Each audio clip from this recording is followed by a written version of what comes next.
जय हिंद दोस्तों। तो चलिए आज हम लोग फिर एसएससी जीडी सीरीज के अंतर्गत मैथमेटिक्स का सेट हम लोग देखते हैं और यह सेट 2021 एसएससी जीडी में पूछे गए प्रश्नों से संबंधित सेट है। उसी सभी प्रश्न का जो 2021 में पूछे गए यहाँ पे हम लोग लेकर के आए हैं। तो चलिए, उम्मीद है कि हमारे साथ आप भी सेट लगाएं और इसका फायदा उठाएं। तो चलिए हम लोग प्रश्नों की ओर चलते हैं।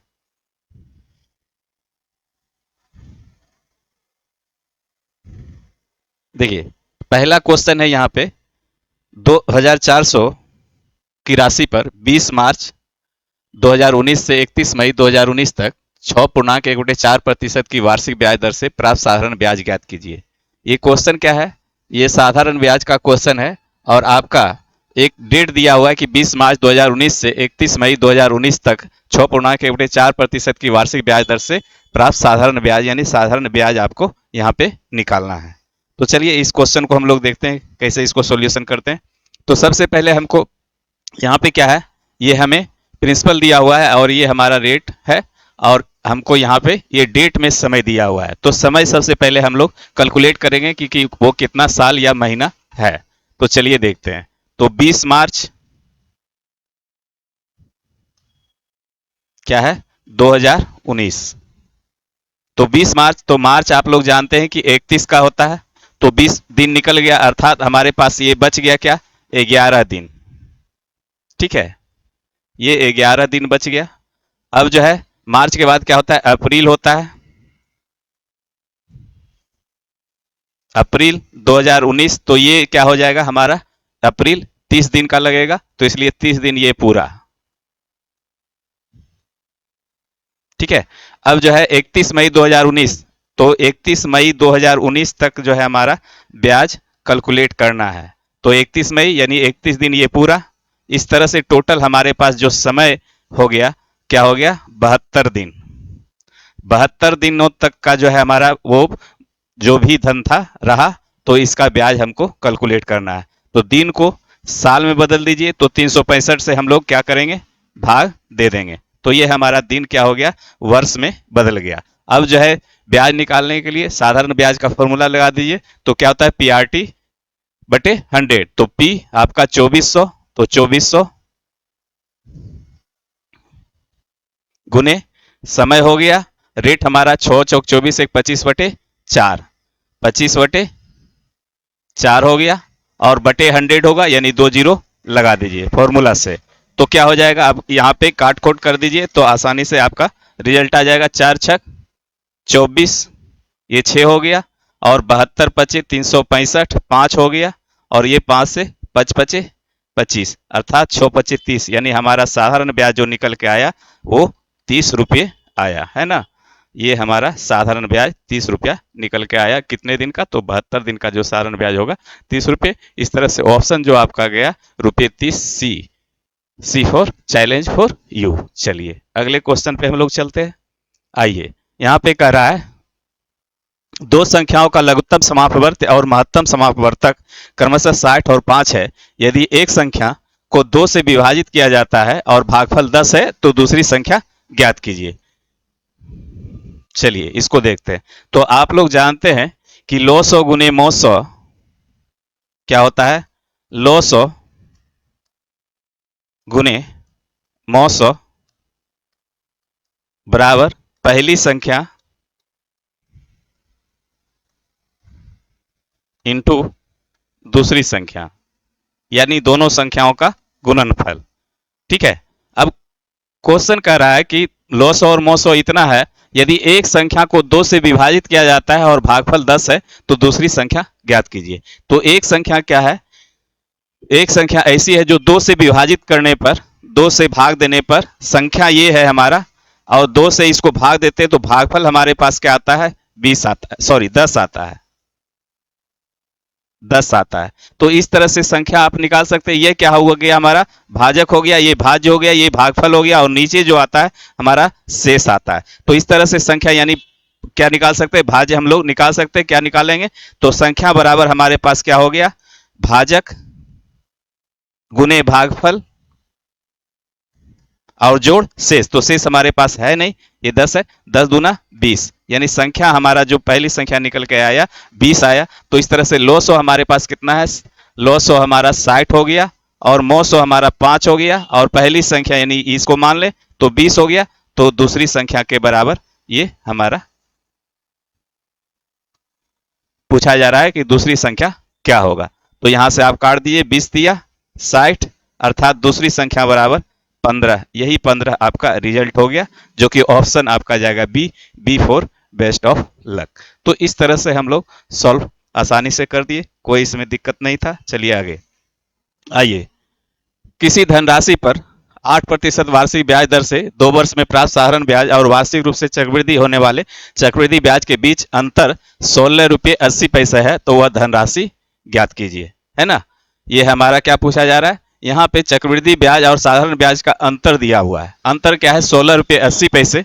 यहाँ पे अंतर आपका दिया हुआ है 16 रुपये 80 पैसे और जो है रेट आपका 8% दिया हुआ है और समय आपके पास 2 वर्ष है। तो पूछा जा रहा है कि वह राशि हमारा क्या होगा, यानी वह मूलधन क्या है जिसका अंतर इतना है और 2 वर्ष में है और 8% की दर से है। तो 2 वर्ष के लिए जब भी अंतर दिया हुआ रहे तो उसको हम लोग क्या करते हैं, साधारण सा फॉर्मूला है एक, डिफरेंट बराबर पी बटे आर का डिफरेंट बराबर पी गुने आर बटे 100 का स्क्वायर कर देंगे। तो डिफरेंट क्या है हमारे पास 16 रुपया 80 पैसा है। डिफरेंट बराबर पी गुने आर बटे 100 का स्क्वायर, आर बटे 100 का स्क्वायर यानी आर का मान 8 है, 8 गुने 8 बटे 100 गुने 100 यानी डिफरेंट बराबर डी बराबर अगर देखेंगे तो ये होता है पी गुने आर बटे 100 का होल स्क्वायर, यानी ये 2 वर्षों के लिए ही लागू होगा। ये हमारा फॉर्मूला 2 वर्षों के लिए लागू होगा, ठीक है। 2 वर्ष का अगर डिफरेंट दिया हो रहा है तो प्रिंसिपल या रेट पूछा जाए तो इस तरह से हम निकाल सकते हैं। तो चलिए अब देखिए, ये दशमलव से अगर हटा दें तो यहाँ पे 1 पर 2 जीरो हो जाएगा अर्थात 100 से 100 खत्म हो जाएगा, ठीक है। 8 से इसको काट दीजिए, 8 दूनी 16, 8 एकम 8 जीरो, ये 4 से फिर कट जाएगा, 4 दूनी 8, यहाँ पे 1 जीरो होगा, 4 दूनी 8, 4 25 100, ठीक है। अब जो है यहाँ से 2 से फिर काट दीजिए इसको, 2 एकम 2 और 2 पचे 10। अब 25 से इसको 105 में गुना कर दीजिए तो आपका रिजल्ट आ जाएगा 105 गुने 25 कर दीजिए। तो 25 पचे 25 से 5 और क्या हो गया, बाकी रह गया 12, 12 का 2 बाकी 1, 25 से कम 25 1 26, यानी 2625 रुपये हमारा जो है वो मूलधन था। इसका मतलब हो गया ऑप्शन आपका डी फॉर डाउट क्लियर। चलिए, तो इस तरह से चीजें आप समझ गए होंगे। आगे के क्वेश्चन पे हम लोग चलते हैं। आइए, कहता है कि किसी कक्षा के 15 छात्रों की औसत आयु 14 वर्ष है, इनमें से 6 छात्रों की औसत आयु 15 वर्ष है, अन्य 8 छात्रों की औसत आयु 13 वर्ष है, तो 15वें छात्र की आयु क्या है। देखिए 15 छात्र टोटल है, 6 का फिर अलग दे रहा है, फिर 8 का दे रहा है, तो 8 14 छात्र का आयु निकल जाएगा, है ना, इधर से, और 15 छात्र का उधर से निकल जाएगा। तो 15 में से 14 घटा देंगे तो हमारा एक छात्र यानी 15वां छात्र का आयु निकल जाएगा। तो चलिए हम लोग देख लेते हैं। तो 15 छात्र, तो 15 गुने 14 यानी ये हमारा क्या हो गया, 14 70 के जीरो बाकी में 7, 14 का 14, 14 7 21, ठीक है, 210 हो गया 15 छात्रों का आयु टोटल 210। अब आइए 6 छात्र का, तो 6 गुने 15, 15 छक 90, ये 90 हो गया। और फिर 8 का, तो 8 गुने 13, 13 8 74 से 104, यानी टोटल हो गया हमारा 194, और ये माइनस कर देंगे 194, तो हमारा जो है वही 15वां छात्र का आयु निकल जाएगा। तो 94 600 यानी 10 6 16, ये 16 वर्ष जो है 15वां छात्र का जो आयु हमारा था 16 वर्ष था। तो इस तरह से ऑप्शन आपका जाएगा A for achieve your goal. चलिए, उम्मीद है कि समझ गए होंगे। अगले क्वेश्चन पे हम लोग चलते हैं। आइए,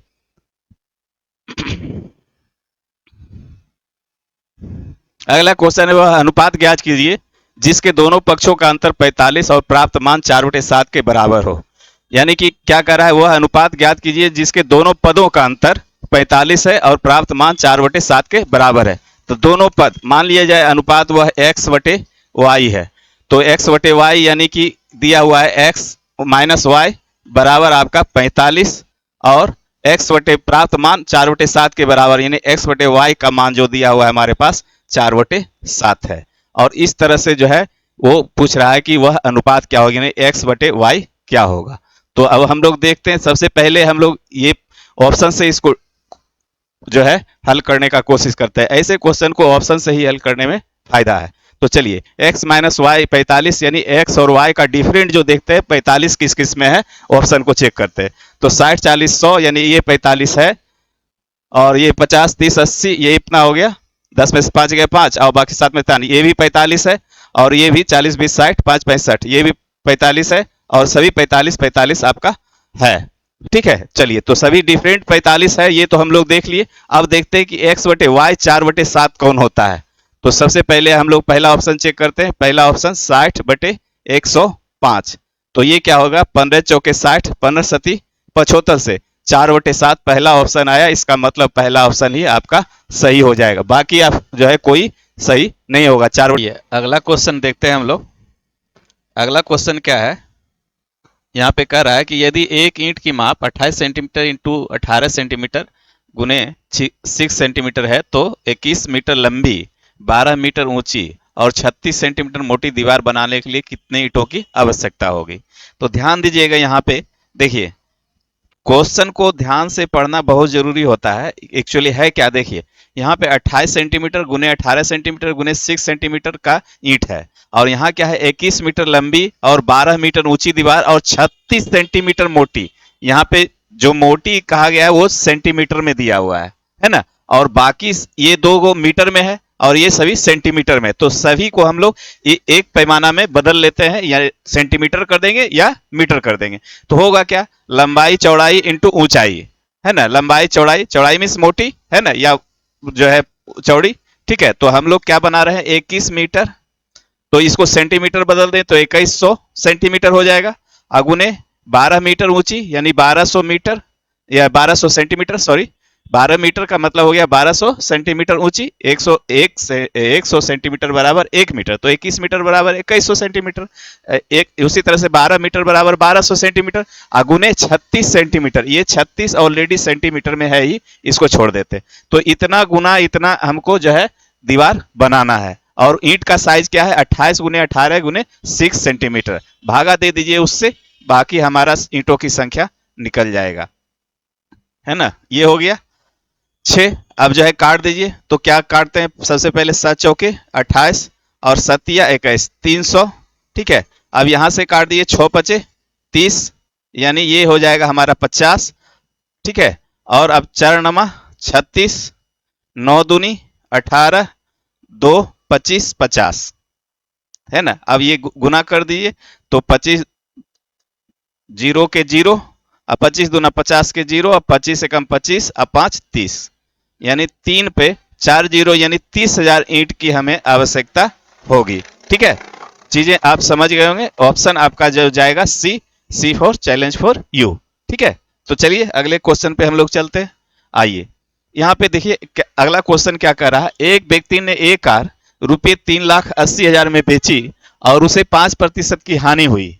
15% का लाभ प्राप्त करने के लिए कार का विक्रय मूल्य कितना होना चाहिए। ये सेलिंग प्राइस और कॉस्ट प्राइस यानी क्रय मूल्य विक्रय मूल्य का हिसाब है, और हम लोग ये जानते हैं कि लाभ और हानि की गणना हमेशा जो है क्रय मूल्य पे किया जाता है। तो ये क्रय मूल्य और विक्रय मूल्य के चैप्टर में जब भी आपका लाभ और हानि की बात आवे तो वहां पे सबसे पहले क्रय मूल्य खोजिए। तो एक व्यक्ति ने कार को क्या है 3,80,000 में बेचा और उसे 5% की हानि हुई, तो इस तरह से उसका क्रय मूल्य अगर हम निकालें तो क्या होगा, 3,80,000 का कार जो है बेचा कितना में, 5% की हानि में, यानी कि 100 की चीज उसने क्या बेच दिया, 95 में बेच दिया।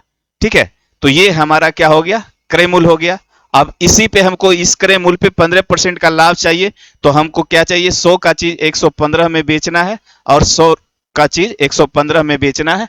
तो ये हमारा क्या हो गया, इसका विक्रय मूल्य निकल गया। यानी इतना से हमारा जो ये हमारा जो है क्रय मूल्य है, और इतना का जो है हम लोग ये 115% यानी 115/100 कर देंगे, तो ये हमारा विक्रय मूल्य निकल जाएगा। ठीक है, तो चलिए अब हम लोग इसका काट कूट कर देते हैं, उसके बाद रिजल्ट हमारे पास आ जाएगा, है ना। तो 5 से काट दीजिए, 19 पचे 95, 23 पचे 115, अब 19 दूना ये 38, यानी 2 पर 4 जीरो। ठीक है, अब 100 से ये 100 खत्म हो गया, 23 दूना 46, यानी 46 पे 4 जीरो, अर्थात 4,60,000 में जो है उसने क्या किया, उस चीज को बेचा। 15% लाभ लेने के लिए उसको बेचना क्या पड़ेगा, 4,60,000 में बेचना पड़ेगा। ये हमारा सेलिंग प्राइस निकल के आ गया, जो कि आपका ऑप्शन नंबर ए है, achieve for your A for achieve your goal. ठीक है, तो चलिए 4,60,000 रुपए इस तरह से उसका विक्रय मूल्य आया। आगे के क्वेश्चन को हम लोग देखते हैं। आइए, अगला क्वेश्चन है, एक कार पहले 272 किलोमीटर की दूरी 40 किलोमीटर प्रति घंटे की औसत चाल से और अगले 85 किलोमीटर की दूरी 50 किलोमीटर प्रति घंटे की औसत चाल से तय करती है। पूरी यात्रा के लिए औसत चाल ज्ञात कीजिए।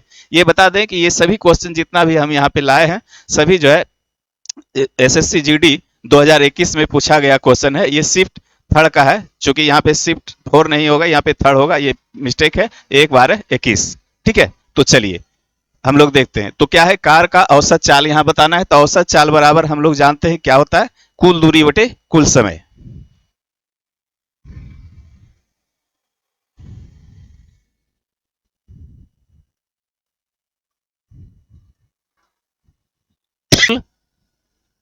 समय।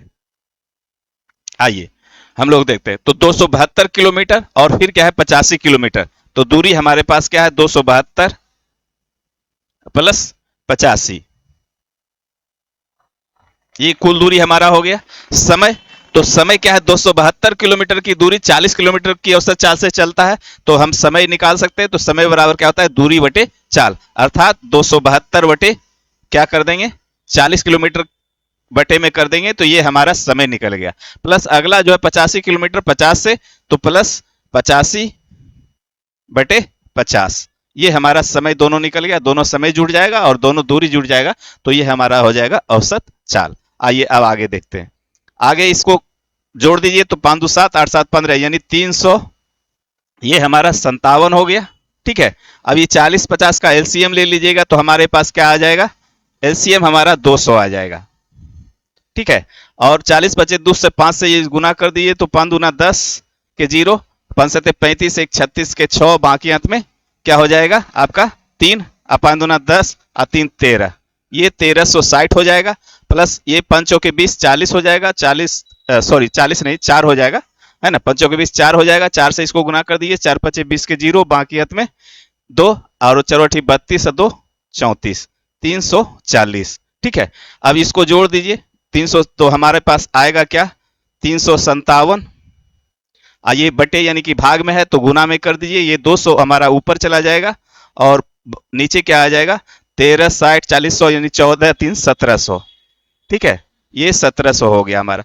ये 2 जीरो से 2 जीरो खत्म हो जाएगा और ये 17 से कट जाएगा। देखिए ये 17 से हमारा कट जा रहा है, क्या कट जा रहा है, 17 दूना 34 और 1 35, 17 1 17, यानी 17 21 दूना 42। ये हमारा रिजल्ट क्या आ गया, 21 दूना 42 किलोमीटर पर आवर। हमारा औसत चाल जो रहा 42 किलोमीटर पर आवर, यानी कि ऑप्शन आपका जाएगा D, D for doubt clear. तो चीजें इस तरह से आप जो है थोड़ा सा कैलकुलेशन पे भी ध्यान दीजिए। वो कैलकुलेशन आप पे निर्भर करता है कि आप किस तरीके से करते हैं। हो सकता है यहाँ भी हम जो है दशमलव में बदल करके भी बना सकते थे, लेकिन चलिए आगे के क्वेश्चन पे हम लोग चलते हैं।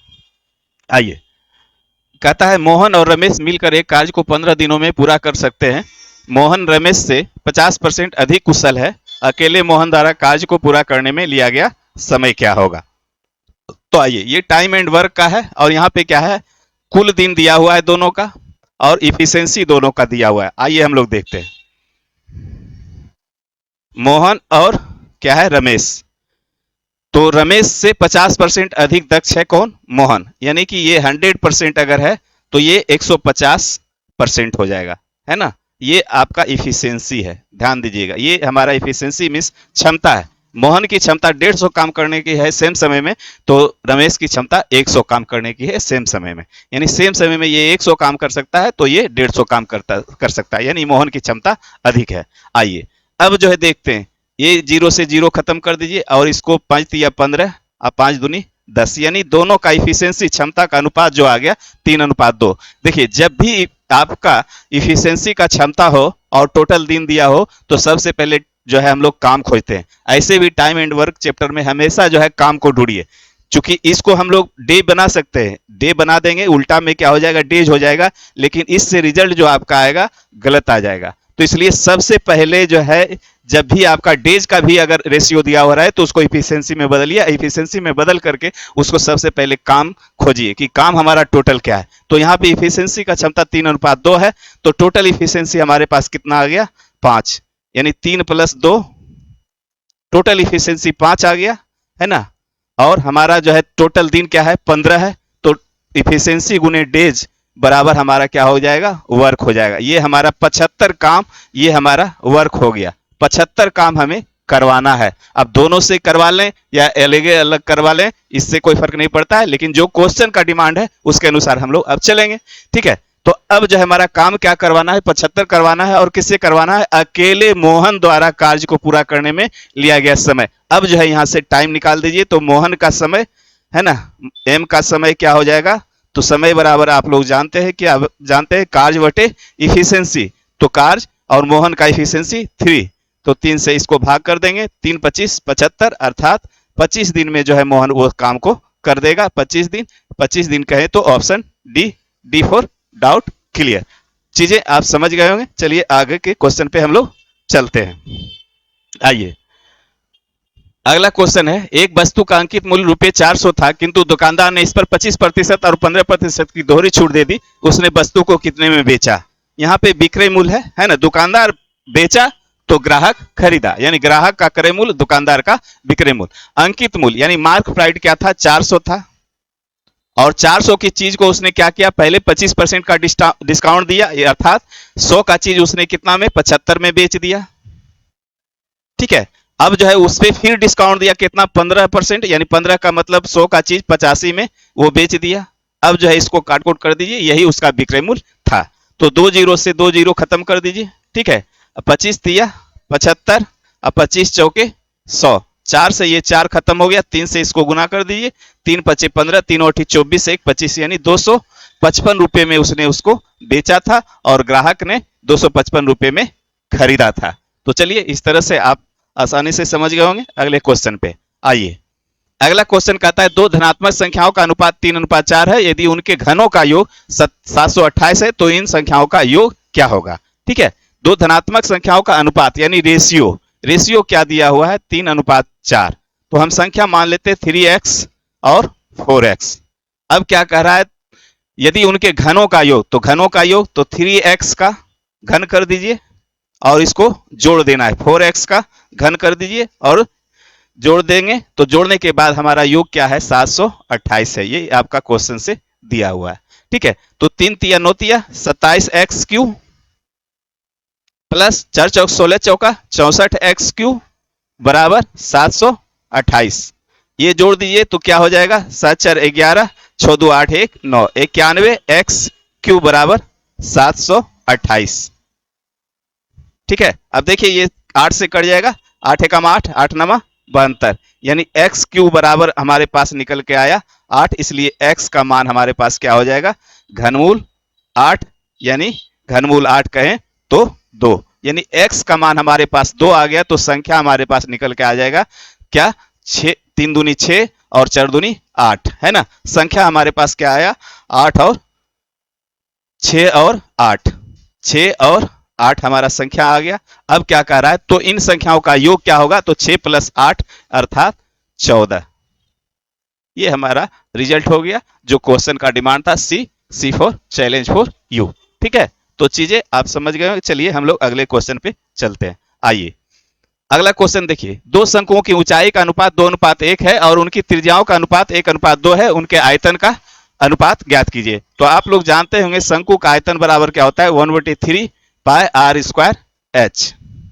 तो पहला अगर ये r है, h है, तो दूसरा भी वही चीज होगा, 1/3 π, और दूसरा का मतलब r डैश कर दें और r डैश का स्क्वायर और h डैश गुना में, तो ये हमारा क्या हो जाएगा, शंकु का, दूसरे शंकु का आयतन। या इसको और क्लियर लिखना चाहते हैं तो पहले शंकु का r1 कर दीजिए r और h1 कर दीजिए, और दूसरे शंकु का 1/3 π r2 का स्क्वायर और h2, गुना में। अब देखिए यहां से होता क्या है, हमारा ये और ये संबंध खत्म हो जाता है। ठीक है, ये चीजें हम आपको दिखाने के लिए यहाँ पे कर रहे हैं, लेकिन हम अगर करते तो डायरेक्ट कर देते R1 का स्क्वायर H1 बटे R2 का स्क्वायर बटे H2। तो इस तरह से R1, तो रेशियो पहले क्या देखना है, रेशियो में हमको देखना है त्रिज्या, तो त्रिज्याओं का अनुपात 1:2 है, अर्थात 1 का स्क्वायर हो जाएगा और बटे 2 का स्क्वायर हो जाएगा, और गुना में H1 और H2, तो H1 मतलब 2 का गुना हो जाएगा यहाँ से, और यहाँ पे गुना 1 हो जाएगा, अर्थात ये दोनों क्या हो जाएगा, 1 गुने 2 बटे 4 गुने 1, है ना, अर्थात 2 दूनी 4, अर्थात 1/2, 1/2 कहें तो 1:2, ऑप्शन आपका जाएगा बी नंबर। तो इस तरह से चीजें आप अगर आपके दिमाग में रहेगा तो आसानी से आप बना सकते हैं, अन्यथा आपका जो है कहीं फॉर्मूला नहीं रहेगा तो आप नहीं क्वेश्चन को, मेंसुरेशन का क्वेश्चन फॉर्मूला बेस्ड होता है, फॉर्मूला जब तक नहीं रहेगा मेंसुरेशन में तब तक आप क्वेश्चन को सॉल्व नहीं कर पाएंगे। चलिए अगले क्वेश्चन पे हम लोग चलते हैं। आइए,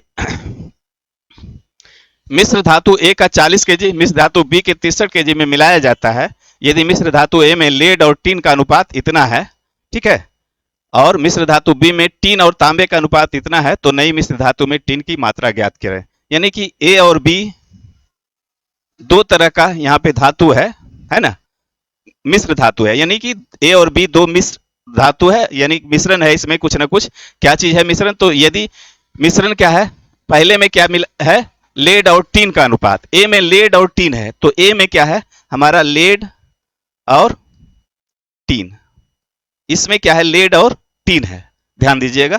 और बी में क्या है, तो बी में हमारे पास क्या है, बी में हमारा टीन और तांबा है, बी में टीन है और तांबा है, ठीक है, बी में टीन और तांबा है, और ए में क्या है लेड और टीन है। ठीक है, इसको और थोड़ा सा हम लोग यहाँ पे लिख दे तो और अच्छा से आपको समझ में आ जाएगा।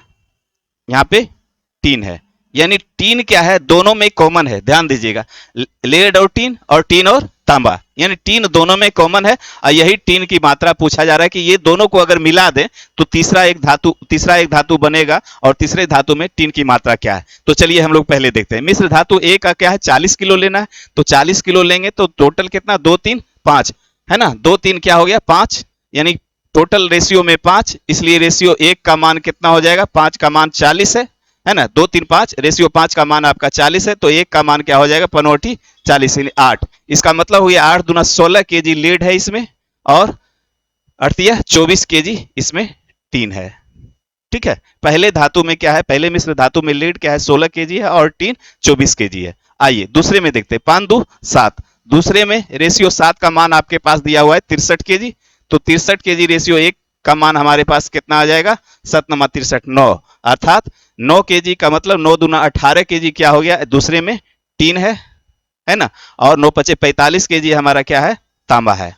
तो इस तरह से अब देखें, ये तीनों को मिला दे, यानी दोनों को मिला दे, दोनों मिश्र धातु को मिला देंगे तो हमारे पास लीड क्या आ जाएगा 16 केजी, और 8 4 12 के 2, 3 1 4 के चर्रो, और ये 45, अर्थात हमारा तांबा इसमें 45, और टीन की बात करें तो 42, और लेड की बात करें तो हमारे पास 16 केजी। इस तरह से तीनों मिल करके हमारा जो धातु बना लेड टीन और तांबा, तो टीन की मात्रा 42 केजी हो गया। तो जो कि आपका क्वेश्चन पूछा जा रहा है, टीन की मात्रा क्या होगा, तो टीन की मात्रा B for best of luck 42 KG. चलिए उम्मीद है कि समझ गए होंगे, हम लोग अगले क्वेश्चन पे चलते हैं। आइए अगला क्वेश्चन देखिए क्या कह रहा है, इस प्रकार है कि एक व्यक्ति के वेतन में पहले 15% की वृद्धि की जाती है और उसके बाद 15% की कमी की जाती है, उसके वेतन में हुआ शुद्ध परिवर्तन क्या है। देखिए ऐसे क्वेश्चन में जब भी कोई भी फिक्स जो है अमाउंट में सेम चीज कमी या वृद्धि 2 बार किया जाए तो वो हमेशा कमी ही होता है, यानी पहले वृद्धि किया गया फिर कमी किया गया, या पहले कमी किया गया फिर वृद्धि किया गया, तो इस कंडीशन में हमेशा जो है क्या होता है, कमी ही होता है। तो कमी क्या होगा, तो 15 का स्क्वायर और बटे 100 कर दीजिए, ये हमारा कमी हो जाएगा, 15 15 225 बटे 100, अर्थात 2.25% की कमी, ये हमेशा कमी ही होता है। तो ये ऑप्शन आपका जाएगा A for achieve your goal. चलिए अगले क्वेश्चन पे हम लोग चलते हैं। आइए अगला क्वेश्चन हमारा कहता है दो धनात्मक संख्याओं x और y का अंतर 350 है, जहां x ग्रेटर देन y, यदि x का 9.5% बराबर y के 16.5% के बराबर है तो दोनों संख्याओं x और y का योग क्या होगा, है ना। यहाँ पे एक रिलेशन दिया हुआ है x और y में, और उसी का जो है रिजल्ट आपको देना है कि x और y जो है निकाल करके उसका योग, यानी कि योग क्या होगा, यानी कि आपका दिया हुआ है, क्या दिया हुआ है, तो x और y का डिफरेंट जो दिया हुआ है क्या, 350, जहां पे क्या है x हमेशा बड़ी संख्या रहेगा y से, ये ध्यान रखिएगा। चलिए अब आते हैं, तो यदि x का 9.5%, दूसरे में क्या दिया हुआ, ये x का 9.5%, इस तरह हम लिख देंगे, x का 9.5% का मतलब 9.5/100 बराबर क्या है, y के 16.5%, 16.5%। ठीक है, ये हम लिख करके आपको दिखा दे रहे हैं। तो इससे होगा क्या, देखिए यहाँ पे हमारा 100 से 100 खत्म हो जाएगा, पॉइंट से ये पॉइंट खत्म हो जाएगा, क्योंकि एक अंक के बाद दशमलव यहाँ, एक अंक के बाद दशमलव यहाँ भी। अब जो है 5 से आप काट भी सकते हैं, तो 19 पचे 95, और ये क्या हो जाएगा, 33 पचे 165, है ना, 3 पचे 15, 3 पचे 15, 1 16। चलिए अब जो है यहाँ पे x बटे वाई हम लोग देख लेते हैं क्या होता है। x बटे वाई बराबर क्या हो गया, 33/19, जहां पे देखिए x ग्रेटर देन है, x बड़ी संख्या है और y छोटी संख्या है, यहाँ पे दिया हुआ है x ग्रेटर देन y, अर्थात इसको हम लिख सकते हैं क्या, 33/19, है ना। x और y में रेशियो अगर हम लोग देखें तो क्या हो जाएगा, 33/19। ठीक है, अब यहाँ पे देखिए रेशियो से डिफरेंट अगर देखा जाए तो क्या हो गया, 19 4 23 10 33, यानी 14 का डिफरेंट, है ना, 14 का डिफरेंट, लेकिन वास्तव में डिफरेंट हमारा कितना, 350 का, है ना। तो वास्तव में 350 का डिफरेंट, और इसको एक का रेशियो अगर निकालें तो क्या हो जाएगा, 14 दूना 28 और 14 पचे 70, यानी कि रेशियो एक का मान हमारे पास 25 आ गया, है ना। रेशियो एक का मान 25, तो पूछा क्या जा रहा है, x और y का योग, यानी x और y का योग, यानी कि रेशियो में x का मान 33 है और y का मान 19 है, तो योग का मतलब दोनों का योग कर दीजिए, तो ये क्या हो जाएगा, 9 3 12 और 3 1 4 1 5, यानी 52 का मान क्या हो जाएगा, तो अर्थात 25 गुने 52 कर दीजिए, है ना। तो हमारे पास रिजल्ट क्या आ जाएगा, 25 दूना 50। ठीक है, अब 25 पचे 25 से 125 और 5 30, यानी 130, यानी कि हमारा रिजल्ट जो आ जाएगा 1300, यानी दोनों संख्याओं का योग जो हमारा आ गया 1300 कहे तो option B for best of luck. तो चीजें आप समझ गए होंगे उम्मीद है। चलिए अगले क्वेश्चन पे हम लोग चलते हैं। आइए, यदि किसी वस्तु का विक्रय मूल्य 3 गुना होने पर लाभ 4 गुना हो जाता है तो उस पर प्राप्त प्रतिशत लाभ कितना होगा। ये तो आसान सा चीज है, आप लोग समझ सकते हैं। अगर हमारा सीपी क्या हो जाए, सीपी अगर 1 है तो एसपी क्या हो जाएगा, हमारे पास 3 हो जाएगा, है ना। ये रेशियो में कर दीजिए, तो लाभ हमारे पास क्या निकल के आया, 2 और गुने 100 अब बटे लाभ प्रतिशत अगर देखेंगे तो 1, अर्थात हमारे पास लाभ परसेंट जो आ जाएगा 200%। 200% कहे तो डी फॉर डाउट क्लियर। चलिए अगले क्वेश्चन पे हम लोग चलते हैं। आइए, कहता है कि दो धनात्मक संख्याओं का अनुपात, है ना, दो धनात्मक संख्याओं का अनुपात 11:17 है और उनका महत्तम समावर्तक 4 है, उनका लघुत्तम समावर्त क्या होगा, है ना। दो धनात्मक संख्याओं का अनुपात 11:17 और उनका महत्तम समावर्तक क्या है, 4 है, उनका लघुत्तम समावर्त क्या होगा। तो ध्यान दीजिए, अब संख्याओं का जो है रेशियो, यानी दो संख्याओं का रेशियो क्या है, रेशियो हमारे पास 11 और 17 है, ठीक है। तो और उसका मौसो क्या है, 4 है। तो मौसो 4 होने का मतलब संख्या क्या है, ये 4 से जो है गुना होकर के संख्या निकल जाएगा, यानी 11 जो संख्या होगा ये 4 से डिवाइडेड संख्या होगा। ये अनुपात में है तो जो भी संख्या होगा वो 4 से पूरा पूरी भाग लगना है। तो अनुपात का मतलब है कि संख्या अगर देखें तो 4 से ये गुना कर देंगे तो ये हमारा संख्या 44 हो जाएगा एक, और दूसरा हमारा क्या होगा 17 गुने 4, यानी दूसरा संख्या हमारा 68 हो जाएगा। यानी 44, 4 मौसो है तो 44 जो है 4 से डिवाइडेड होगा और फिर ये 4 से डिवाइडेड होगा 68, है ना, मोसो दोनों का मोसो 4 है तो वो 4 से पूरा पूरा भाग लेगा। इस तरह से संख्या हमारा 44 निकला और एक हमारा 68 निकला। तो अब जो है क्या पूछा जा रहा है, लोसो। तो अब हम लोग जानते हैं संख्याओं का गुणनफल या पहली संख्या गुने दूसरी संख्या, पहली संख्या गुने दूसरी संख्या बराबर क्या होता है, लोसो गुने मोसो। तो लोसो गुने मोसो, तो लोसो हमको निकालना है ना, अगुना मोसो का मतलब 4। तो 4 से यहाँ पे भाग देते तो 11 चौक 44, ये 11 से कट जाएगा और 11 गुने 68 करेंगे तो क्या हो गया 8 और 8 हो गया, 8 6 14 के 4, बाकी 6 1 7, यानी कि हमारा जो है क्या हो जाएगा, जो वो संख्या लोसो जो निकलेगा, लोसो हमारे पास निकल के आएगा 748। ठीक है, तो ये हमारा जो हो गया ऑप्शन डी। ठीक है, तो इस तरह से आप चीजें समझ गए होंगे। हम लोग चलते हैं अगले क्वेश्चन पे। आइए, संख्याओं ए और बी, बी और सी और डी के औसत क्रमशः 9 6 4 हैं और ए और डी का औसत ज्ञात कीजिए। देखिए यहाँ पे कुछ नहीं है, ए और बी का औसत अगर हमारा कितना है 9 दिया हुआ है तो योग क्या हो जाएगा, ए प्लस बी का योग अगर निकालेंगे तो क्या हो जाएगा 2 गुने 9 अर्थात 18 हो जाएगा, है ना। इसी तरह से बी प्लस सी का मान निकालेंगे तो बी प्लस सी बराबर क्या हो जाएगा, हमारे पास 12 आ जाएगा। ठीक है, इसको 2 गुने 6 कर सकते हैं 12, है ना। और क्या है सी प्लस डी, तो सी प्लस डी का योग तो बराबर क्या हो जाएगा 2 गुने 4 बराबर 8। तो अब यहां से देखिए, ये तो हमें पूछा क्या जा रहा है, ए और डी का मान पूछा जा रहा है। तो ए और डी का मान आप यहां से कैसे निकालेंगे, ये आप जो है दिमाग लगाना है। तो हम लोग सबसे पहले क्या करते हैं, तीनों को जोड़ देते हैं। तो A plus B plus C plus D बराबर क्या होगा 12 8 20 और 10 30 8 38, ये टोटल 38 हो जाएगा। इसको भी योग कर देंगे तो हमारे पास 38 आ जाएगा। अब यहां से देखिए 2b और 2c, तो a प्लस 2 को कॉमन कर लें तो b प्लस सी और जोड़ d बराबर 38। ठीक है, अब जो है क्या है, तो b प्लस सी का मान हमारे पास दिया हुआ है कितना 12, तो ये हमारा क्या हो जाएगा a प्लस बी और 2 गुने 12 बराबर 24 प्लस d बराबर 38। ठीक है, और अब आगे इसको और बढ़ाएं तो a प्लस डी बराबर क्या हो गया 38 माइनस 24, है ना। 38 माइनस 24 का मतलब हो गया कितना 24 36 8 38 यानी कि 14। ठीक है, अब चूंकि हमको चाहिए क्या, a प्लस डी का औसत, औसत का मतलब बटे 2 कर दें यहाँ पे, तो यहाँ भी आपको 2 करना पड़ेगा, 2 सती 14 अर्थात आपका ऑप्शन 7 जो आंसर आएगा 7 ऑप्शन आपका जो जाएगा B for best of luck. चीजें आप समझ गए होंगे, कुछ नहीं करना है, A plus B plus C plus D का मान निकाल दीजिए, योग निकाल दीजिए और तीनों को जोड़ दीजिए। जोड़ने के बाद ये हमारा आगे का स्टेप कैलकुलेशन है, इसमें कर दीजिए, आसानी से आपको निकल जाएगा। चलिए अगले क्वेश्चन पे आइए। अगला क्वेश्चन है, पी रुपये 1200 में खरीदी एक वस्तु क्यू को 15% लाभ पर बेचता है, फिर क्यू इसे आर को इतना रुपये में बेचता है, क्यू का लाभ प्रतिशत ज्ञात कीजिए। देखिए यहाँ पे ये भी क्रय मूल्य विक्रय मूल्य का ही हिसाब है।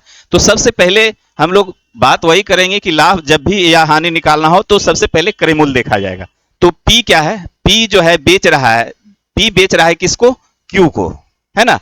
तो पी का सेलिंग प्राइस क्यू का जो है कॉस्ट प्राइस, तो पी का पहले सेलिंग प्राइस देखेंगे, 1200 रुपए में खरीदी एक वस्तु को क्यू को 15% में बेच दिया। तो 15% में बेचने का मतलब जो है क्यू का पी का सेलिंग प्राइस और क्यू का वही जो है क्रय मूल्य हो जाएगा। तो क्यू का क्रय मूल्य का निकालेंगे तो क्रय मूल्य बराबर क्या हो जाएगा, सबसे पहले पी का विक्रय मूल्य, तो पी का विक्रय मूल्य 1200 रुपये में खरीदा था और बेचा कितना 15% लाभ पे, यानी 115/100 में बेच दिया, जो कि ये हो जाएगा क्यू का सीपी, है ना। ये पी बेच रहा है, क्यू खरीद रहा है, तो पी का जो है यहां पे ऐसे समझे, पी का सेलिंग प्राइस बराबर क्यू का कॉस्ट प्राइस, है ना, ये हो जाएगा। तो ये हमारा जो निकल के आएगा इतना आ गया। अब इसको देख लीजिए कि इसका कॉस्ट प्राइस क्या हुआ, तो 12 25 60 के 0, बाकी हाथ में कितना 6, 12 का 12, 6 18 के 8, बाकी हाथ में कितना 1, 12 का 12 1 13, यानी 1380 रुपये में क्या है क्यू इसको खरीदा था और बेचा था कितना 1449 में। तो लाभ क्या हो गया, तो 1449 माइनस 1380, 80 20 यानी 14, है ना, यानी 40 20 60 69 रुपये का उसमें लाभ कमाया। है ना, 69 रुपए का वो लाभ कमाया। तो लाभ प्रतिशत, तो लाभ गुने 100 अब बटे हमारा क्रय मूल्य, तो 1380 पे ये कमाया था, तो 1380 ये काट दीजिए। अब 9 दूना 18, ये 2 से हमारा खत्म हो जाएगा, 2 पचे 10, अर्थात 5% का उसने लाभ कमाया था। Option C. कौन कमाया था? तो क्यू कमाया था 5% का लाभ। चलिए अब समझ गए होंगे, आगे हम लोग चलते हैं। आइए अगला क्वेश्चन है, देखिए किसी बाल्टी का 4/11 भाग 5 मिनट में भरता है, शेष बाल्टी को भरने में लगने वाला समय क्या होगा? तो शेष बाल्टी को भरना है, तो शेष पहले देख लेते हैं क्या। 4/11 भाग भर चुका है 5 मिनट में, तो शेष हमारा क्या हो गया? 11 - 4, यानी कि शेष हमारा बच गया 7/11 भाग ये हमारा भरना है। ठीक है, तो 4/11 भाग भरने में कितना है हमारे पास? 5 मिनट का समय लगता है, तो एक भाग भरने में क्या लगेगा? जो है उलट जाएगा, यानी कि 11/4 मिनट लगेगा। ठीक है, अब क्या लगना है? तो 7/11 भाग, तो 7/11 भाग भरने का मतलब समय अधिक लगेगा, यानी 5 गुने 11/4 गुने 7/11। ठीक है, 11 से 11 खत्म, यानी 7 पचे 35/4 मिनट लगेगा, है ना। यानी 35/4 का मतलब 4 32, यानी 8 मिनट ये फुल हो गया। और 3 3/4 मिनट, अर्थात इसको सेकेंड में बदल देंगे, तो 60 से गुना कर दिए, 15 चौके 60, यानी कि 45 मिनट, यानी हमारा आंसर जो होगा 8 मिनट 45